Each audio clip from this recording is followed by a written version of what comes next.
Gagawa tayo ng tuyo. Hugasan muna natin yung tamban.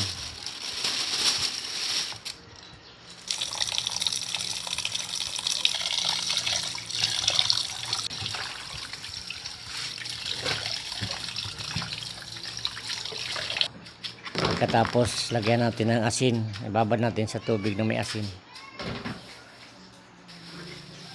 Mga 3 oras na nakababad.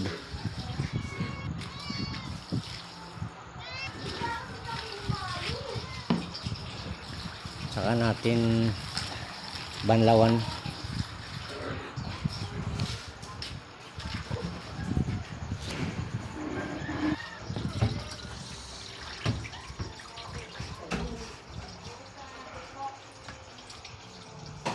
Ibibilad natin.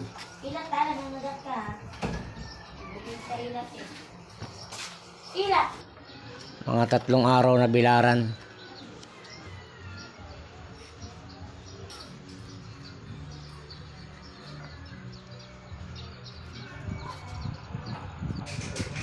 Yan, 3 araw na yan. Tuyo na yan. Tuyong tuyo na yan. Piprito ko na yan.